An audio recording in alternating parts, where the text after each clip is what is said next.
tinatago ka or itinatanggi. What the fudge? As in, mas masakit. Tanggi ata. Parang same naman. Kasi yung tinatanggi ka, grabe parang tinatanggi ka. It's like, hindi ko yan kilala, friend ko lang yan. Masakit yan. Kasi, masakit yung tinatanggi kasi harap-harapan yan eh. Para sa akin. Masakit yan. Masakit yung tinatanggi ka. Kasi, kapag tinatanggi ka, parang sinasabi yan sa harapan mo, tsaka narinig mo yan eh. Yung tinatago ka, minsan naman may mga reasons bakit tinatago yung isang tao. Example, they wanna be with you, pero bawal. Or let's say, yung parents ng tao ayaw sa'yo or ayaw sa kanya. So, yung kailangan is itago yung relationship kasi ayaw pa ng parents kasi bata ka pa, nag-study ka pa. So, tinatago ka lang, di ba? Pero same na rin yun eh, kasi kapag tinatago ka, and the parents will ask, oh, are you seeing this person? Sabihin mo, hindi, I'm not seeing this person. Tinatanggi rin, di ba? So, pareho naman sila, hindi okay. Pero para sa akin, yung tinatanggi ka, mas masakit siya. Thank you. Yeah, mas masakit yung tinatanggi. Kasi yung tinatago, may mga reason yan eh. Tapos, kung tinatanggi ka rin ng isang tao, pwede naman rin may reason, pero until when? Until when will you be denied by the person that you're something, di ba? But usually kasi, depende rin sa paano ka, kasi yung tinatago, minsan, kasi illegal. Or like may asawa na yung tao. Yan yung masakit. Kasi kung isipin mo, saan ka ba talaga puposisyon ng sarili mo, di ba? But then, like, kung tinatanggi ka, dapat aware ka, bakit tinatanggi ka? 'Di ba? Kasi kapag hindi mo aware, all of a sudden, akala mo legal pala kayo kasi hindi ka tinatago ng tao. Pero kapag andun na yung parents, sinabi mo, friend ko lang to, or hindi ko nga yan kilala, sobrang sakit nun. 'Di ba? Then, mahal ka or mahal mo? Mahal ka or mahal mo? I think I'd go for someone na mahal ako. So, mahal ka. So, mahal ako. Kasi ayaw ko na ako lang, kasi I know how much I could love. I've loved before and I know how much I could love one person. So I really, really, really don't want na ako lang nagmamahal sa tao. Kasi kawawa naman ako, di ba? Kasi ang daming beses na binitawan ako ng tao. Kaya I rather go for the person that loves me more than me loving the person. And then, the question here a while ago is, kapag nagde-date or lumalabas, sino gabayad?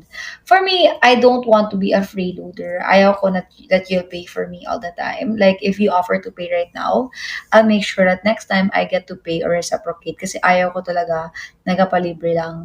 Well, that's for me. Kasi ako talaga, my mom taught me na if you can afford naman, if you can pay, then you try to chip in. Para yung ibang tao, hindi rin bigat sa kanila. Or at least hindi sila kailangan mag-spend. Kasi if you have a little bit more, why not share, di ba, your blessings?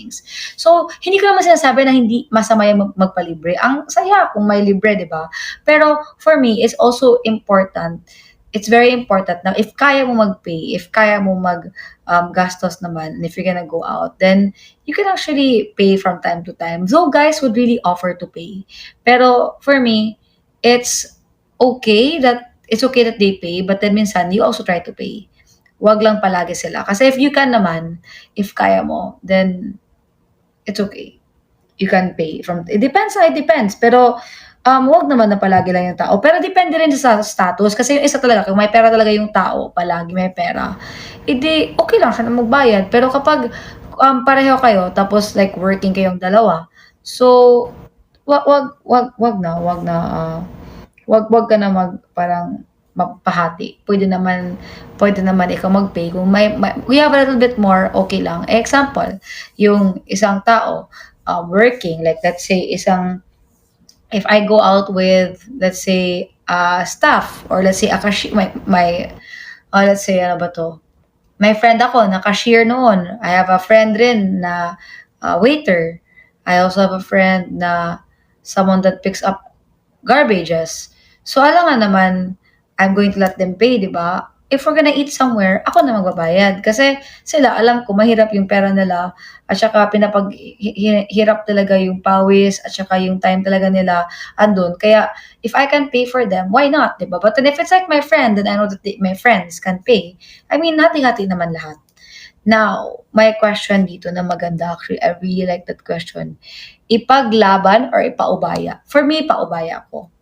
Kasi, ayaw ko to fight for someone na hindi na emotionally there. It's so hard fighting for someone when they're no longer there. So I don't like na I don't like na I don't like na I'm going to fight for someone na wala naman siya dyan. So, at saka kung may mahal na siyang iba, bakit ba I'm going to push it pa if ayaw niya sa akin, 'di ba? So, papaubaya ko na. Para masaya na rin siya. Kasi kapag may iba na siya, then dun na lang siya. Anong sabi dito? Isa, paano kung may manligaw sa'yo noon? Ex na ba si L? Um, what do you mean ex na? Depende eh. Kasi kung may nanliligaw depende yan, okay. I am 27 and I want na I'll get married anytime before 30 or around 30 early 30s. So if there's someone that arrives in my life na okay, then why not? 'Di ba? Why not? So that's why. And will I flex the person in my social media accounts? Of course I will, pero hindi right away. Parang it will take time. I think I need to gauge it first if pwede or not. Kasi sometimes you're not sure kasi if that person's there for long or not. Kasi like imagine first month pa lang of dating a person, you're gonna flex na agad. No, I don't flex you at all if I'm dating you. Definitely not. If dating, no. But if you're my boyfriend na, then yes, I do po. I do. Funny or rich? May mga funny naman na rich rin, di ba? Kasi usually, funny or rich. I really like someone who's really, really funny. Like, I prefer people that are funny. Pero, kasi for me, being rich, hindi yan forever if hindi ka marunong magtrabaho, if hindi ka responsible enough. Paano mo sustain yung mga mana ng parents mo unless you're like Bill Gates' son or Manny Pacquiao's children or yung, like that. Pero, I mean, it's hard. It's hard na parang if you don't if you don't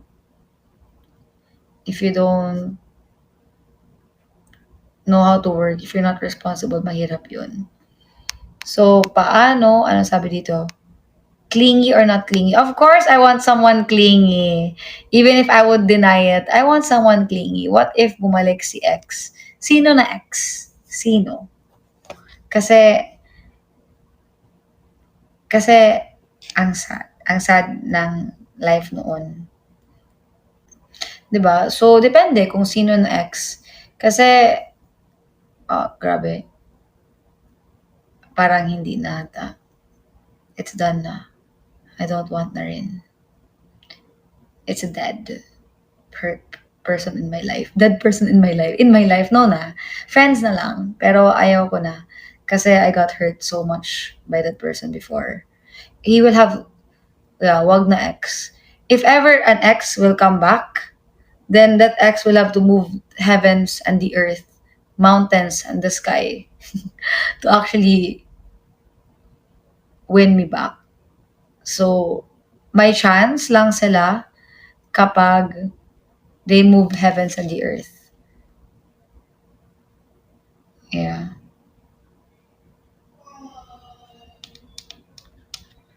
Yeah, wag na yung kasi possible naman like if the ex comes back. Pero the thing is, they have to do a lot. Like it's so hard to get my trust back. Wala na. Sobrang napagod ako, sobrang nasaktan. So wag na. Oo, mas pogi sa Lazis. Oh my gosh. I have not seen anyone pa as pogi as Laziz. Sobrang pogi naman talaga ni Laziz. What are your thoughts on a girl can entertain multiple suitors, but a guy can't count multiple women? How are you sure na guys don't court multiple women? Kasi guys do. Guys do. Sometimes. You just don't know. How did you know? Um, Kasi, like, eventually, yung girl, pipili talaga yan. Hindi naman pwede, like, 10 yung suitors mo until when, di ba? So, you're gonna narrow it down. It's good to have options. My gosh, it's a blessing to have options. And so, yeah, it's good that you have options. Pero for me, I think it's okay. But I know naman that guys actually have multiple, marami naman sila kino-court rin. Hindi naman yan isa lang. Depende how serious they are with the girl. Pero minsan talaga, hindi lang yan isa. And girls rin, don't make paasa kasi everyone. If hindi mo kaya mag-commit, kasi isang tao ka lang, huwag ka magpaasa ng 5 or 2. Kasi at the end, sasaktan mo lang sila. So, pili ka lang ng isa. Di ba? Drop more questions para we can change the topic. Just drop your questions. Di ba? Religious people or simple people? Um, in between, can it be in between? Kasi I want him to have like, I want him to be God-fearing. Pero I also don't want him to like, what do you mean by simple person? Like, it's nice to date a simple person or be with a simple person kasi hindi ka kailangan magtago-tago, hindi ka kailangan parang ang daming sikreto, di ba? But then, for me, any lang. Basta you make sure na yung tao loves you so much. Career or love? Right now, love talaga. Joke lang. I mean, I'm ready to entertain both, like, in my life kasi I think I can manage naman for love in my life and then career. I mean, I think it's fine. There's no problem if I juggle both. I mean, it's been a while since I'm single, like officially single. So, love, pwede rin naman siya i-entertain. Like, I'm not saying no to it. So, I can entertain love. But then, yeah, dapat the person should understand kung mayroon akong work, 'di ba? Kasi kapag hindi, paano kaming dalawa? At saka naintindihan ko naman at our age, my gosh, the person needs to work. I need to give the person some space and time kung kailangan niya ng time, 'di ba? Oh my gosh, guys. Girls, here are some reminders for you. Kasi sometimes, guys, kasi mayroon silang night out with their friends, night out with the guys, at hindi tayo kasali doon. Kaya, wag na kayo magpilit na kasali tayo sa kanilang night out. Kasi, if you do, you're just gonna be like crazy and you're gonna have an headache lang. So, you're gonna have an headache lang. A headache. So, headache? Tulog na ata ako. So, wag mo na ipilit sarili mo. At saka give them their time. So, like what I said here, kung hindi niya maintindihan na you have work, tell him, ikaw nga, pinapalabas ko ikaw with your friends, na-night out kayo or gumagala kayo or nag-trip, side trip kayo and all. Ako, nagtatrabaho lang ako, hindi ka na pwedeng mag-ganon, di ba? So, dapat maintindihan mo na may trabaho ako. Next question, supportive or understanding? Wow, I love that question. Thank you so much, RRZRR. Understanding or supportive?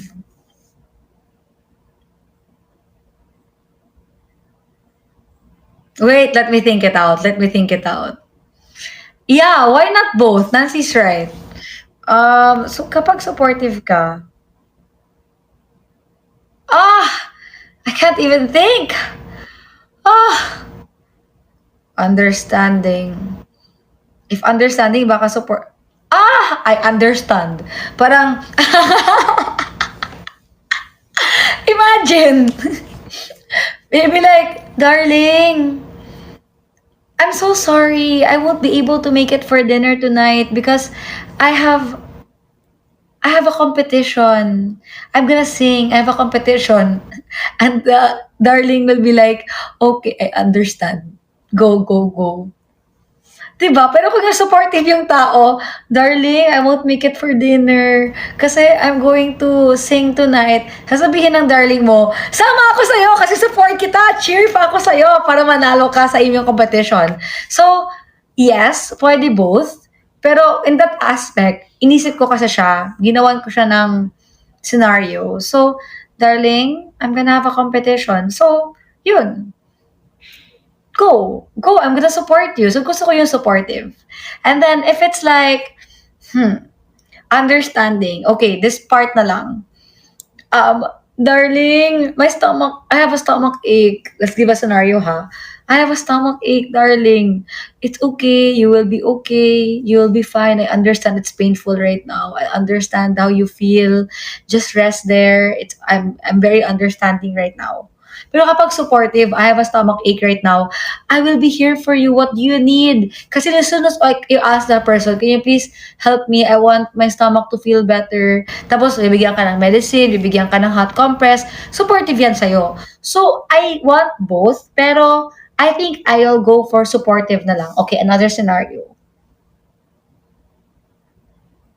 Um, darling, darling, uh, hindi ako nakapag-study kasi busy ako sobra.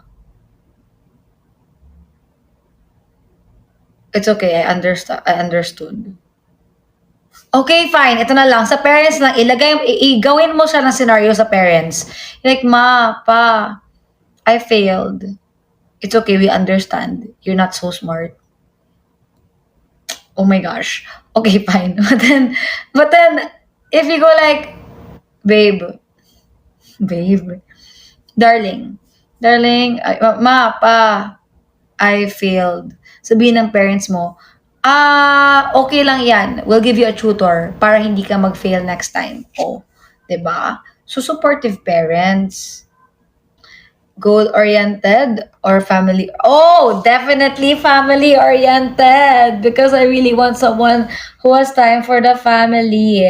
And plus, if wala kang goal, I'm gonna help you have a goal. We're gonna build goals together.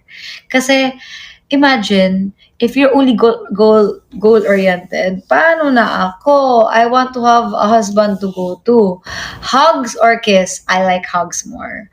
Of course, good kisser. Oh my gosh. Why will you go for someone bad kisser? If back hug or forehead kiss? Forehead kiss. Para mas matangkad yung tao. Kasi ang short na nga, 'di ba? So I prefer forehead kiss. Yeah, forehead kiss. Even if I like hugs more, forehead kiss is better. Kasi parang if like yeah, wala lang. Oh my gosh. Verbal or written? Oh my gosh, guys, kasi I'm words of affirmation. So, I'm so tanga-ers, even if you tell me lang na you're pretty, I like you, I actually believe. But of course, I assess the person rin. I don't believe basta-basta lang. Grabe naman, I'm not the tanga-ers talaga. I mean, sometimes I am kasi I'm words of affirmation nga. But you really have to affirm me that you actually like me or you really love me, di ba? Kasi, but I do listen. Kasi that's where I actually get carried away. Kasi if, like, palagi yan sinasabi sa akin, eventually, I believe that's why I get hurt easily. Kasi alam niyo naman, it's so easy. You know what? Kahit sabihin mo sa akin, if kahit wala kang time, you make someone reply to me lang, tapos there's a robot at hindi mo sabihin sa akin yan, oh my gosh, no joke. No joke. I'll actually believe that you have time for me. So, that's just really crazy, right? Kasi for me talaga, kahit sabihin mo, "Sorry, I have no I'm so busy right now, but you mean so much to me. I actually wanna be with you, pero wala lang ako time." And I actually believe that kahit hindi totoo minsan. Hassle, 'di ba? Hassle. That's why I'm tanga sometimes. Does age matter? Oo naman. Age does matter for me. Kasi I don't want to be with someone who's like 50 years older than me. 20 years okay pa, pero 50 years older than me. Oh my gosh, no na. I mean, 20 years is not my ideal ha. Like mga 10 years is pwede pa. Pero ayaw ko talaga na 50 years older than me. With abs or walang abs? Wow! Wow! What a question! With abs or walang abs? I even have abs! How much na joke lang? So the person has to joke lang, kahit ano lang naman. Pero kung may abs yung tao, then that's a bonus na, 'di ba? I mean, oh come on, let's not lie. It's nice to be with someone who also has a nice body. I mean, come on. You work for it and you actually sacrifice. Hindi ka talaga kumakain ng marami para lang magka-abs. Or if not, if you eat a lot, then you try to go work out, 'di ba?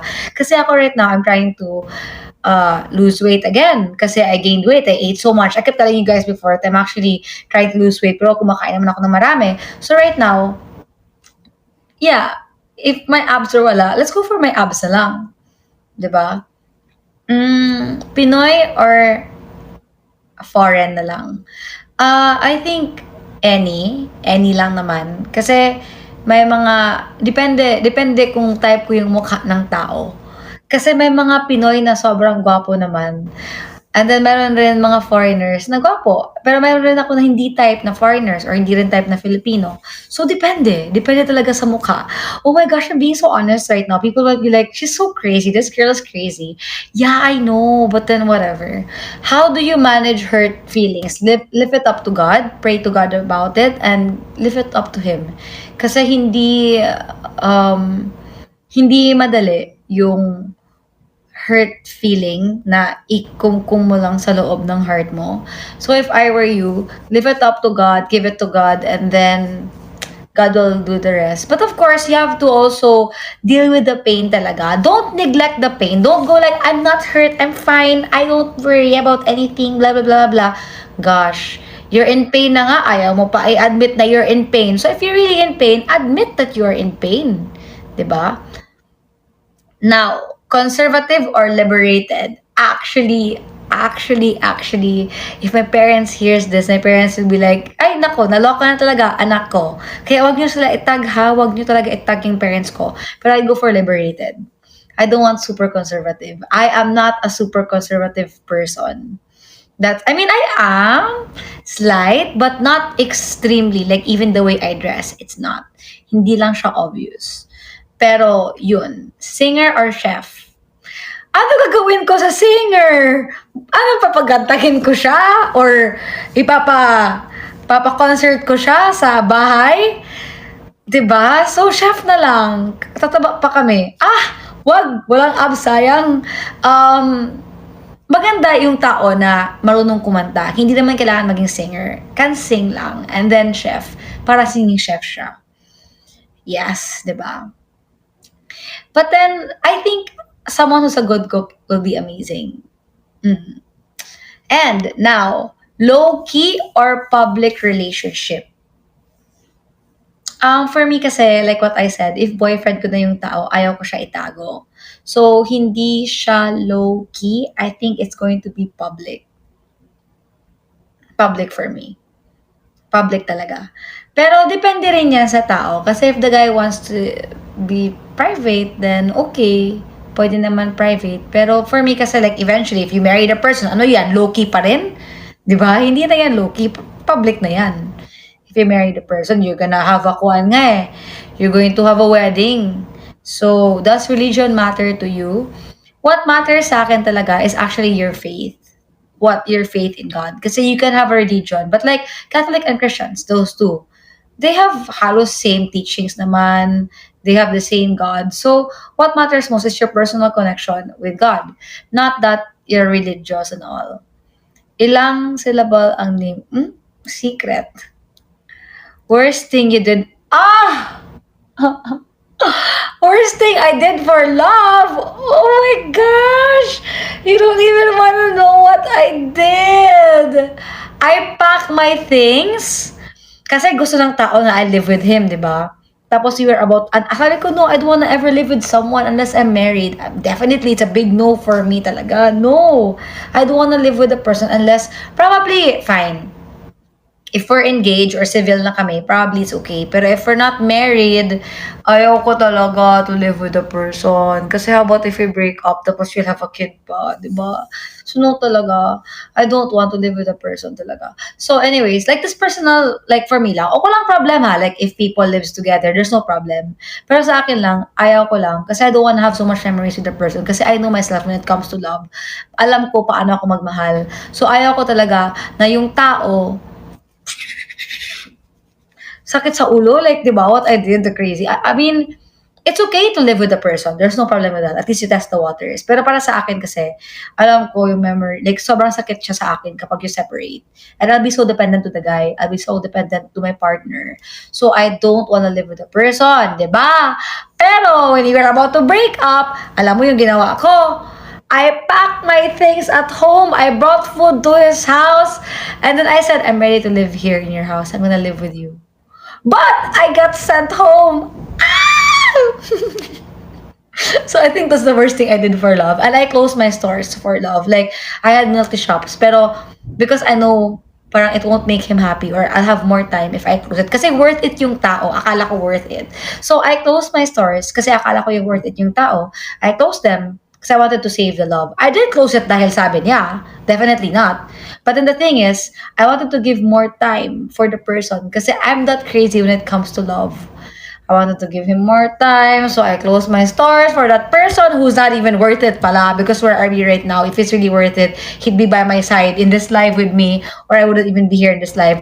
But thankfully, we separated. As I'm here talking to you guys. Ha! Anyways, guys, lights on or lights off? Matulog ako with lights off. Ayaw ko ng lights on. Ayaw ko kasi bright. Better off na. What in the world? Flowers or chocolates? I love both. You know, I love chocolates so much, but I also like flowers because they're so pretty. Pero yung chocolates kasi nakakain siya, pero nagpapataba. And yung hearts naman nagpapataba sa puso. Letters or flowers? Letters for me. Pero flowers are also nice kasi it's very, very pretty. Like, I like the way it's so colorful. It's like my life. Actually, you know sa flowers, letters and the letters with flower. Ferrero, yeah, I love Ferrero so much. I love Kit Kat so much. Those two, oh my gosh. And another one, Toblerone. I also like Toblerone and Dairy Milk. Grabe, I love chocolates in general. You don't even have to uh Royce. Oh my gosh, I also love Royce. You don't even have to ask me about chocolates because I love almost all chocolates. Ayoko lang yung may raisin na chocolate. But I eat raisin, but not with chocolates. I just like chocolates. Chips or chocolates? I can't decide! Guys, let's not talk about food kasi kasi magugutom ako. Rest house or condo? Rest house. You know, if I have a rest house in Manila, I'll stay there na lang. Dream date, beach or mountain? Para sa tao na magde-date na ka-date ko next time, ayaw ko sa mountain ha. Ayaw ko mag-hike ng 2 hours para lang to see a good view. But if we're gonna have a mountain view without hiking, G lang. Pero if you're gonna make me choose between mountain and beach, I would like to go to the beach. Kasi, I mean, the mountain is a good experience, like yung hiking.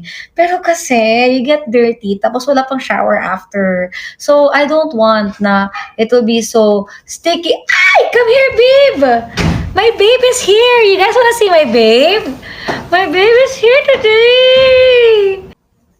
Guys, here's my babe. Cat or dog? Definitely, I'd go for I'd go for I'd go for dogs. Oh, sabi sa akin, boring daw life ko. Sabi niya, dogs or birds? Definitely dogs. I love dogs so much. I like dogs kasi more. Huwag kayo malungkot kasi nakita ko naman siya sa Manila. Disease or sparkle. Grabe naman. Why do you have to make me choose sa isang tao at saka sa ayam? Kasi if it's like life or death, even if, it depende sa situation. 'Di ba? Pero, I mean, he matters a lot and he's an important person. But my dog's also very, very important. So, can I choose both? Ah, maybe talk rin ba sa boyfriend mo? Depends. Sometimes. A little. Not so much. More on dogs and babies. Like, baby, how are you? How are you, baby? Are you okay? Parang ganun. Pero it's annoying rin eh sometimes, di ba? It's like, are you okay? Oh, you fine? I only do that kapag galit yung tao. Like, let's say if the person surfing or boxing, I go for surfing. I like to surf more. I'm an ocean person. Whatever, if it involves the dagat, I'd go for surfing. So let's say if it involves like if kailangan ko na mag-baby talk sa isang tao, let's say yung tao galit na. Tapos sabi like, why are you sad? Why are you mad? What's wrong? Someone's mad. Parang ganun yung pag-baby talk ko. Hindi naman like sparkle na, baby! Not like that. I only do it when I'm like shy to ask or shy to step in, shy to actually voice out. So, I do baby talks when I'm really, really shy. So, I'm like someone's mad. I'll be like, do you want to eat? You wanna eat? I prepared something. Diba? But then, if hindi kailangan, hindi ko naman siya ginagawa yung baby talk. Very rare lang. But usually it's more of like, are you mad? Why are you mad? Are you sad? Why are you sad? Parang ganon. Like, someone's sad, or someone's annoying. No naman. Pero yeah, sunset or sunrise, I'd go for sunset kasi I love the end of the day all the time. Pool or beach? Beach. Laziz or Rostomov? Rostomov na lang kasi cool yun, last name. Sun or moon? Moon. Kasi hindi siya masakit sa balat ko and I can enjoy the moon. The sun kasi, I love the sun, pero I don't really like being under the sun so much kasi masakit siya tapos sunburn. Ayoko naman ng sunburn. And I actually put sunblock most of the time. Diba? So, that's the reason why I'd go for sunset and then also moon. Ikaw nagalambing or ikaw nilalambing? I'm very malambing na tao. So, sana naman yung tao na yan malambing. Kasi malambing naman ako talaga. You can ask. Joke lang. Good night. Night or dawn? Night po. Richard. Night po. Night. And then, I'm very malambing. So, sana naman yung tao malambing. Kasi, imagine, if I hug the person, tapos sabihin ng tao, no, later na, ha? I experienced that na. Ang sakit. Ang annoying, di ba? Parang you hug the person, tapos the person goes like, I don't want it right now. I'll be like, okay, whatever. Di ba? Kasi I'm very, very malambing. Pero sometimes yung tao, hindi kasi malambing. Hassle. Lambing-lambing lang mga guys sa start. Sa end naman, hindi sila malambing, di ba? Sorry if there are guys here. Alam ko naman na minsan kayo ay lambing rin. Pero my gosh, sustain it naman. Kasi us girls, we're very malambing. Do I like funny or seryoso? Funny. I don't like seryoso kasi no talaga. I don't like seryoso. Kasi parang sobrang boring kung sobrang seryoso ng tao. Hi, Tongkatsu!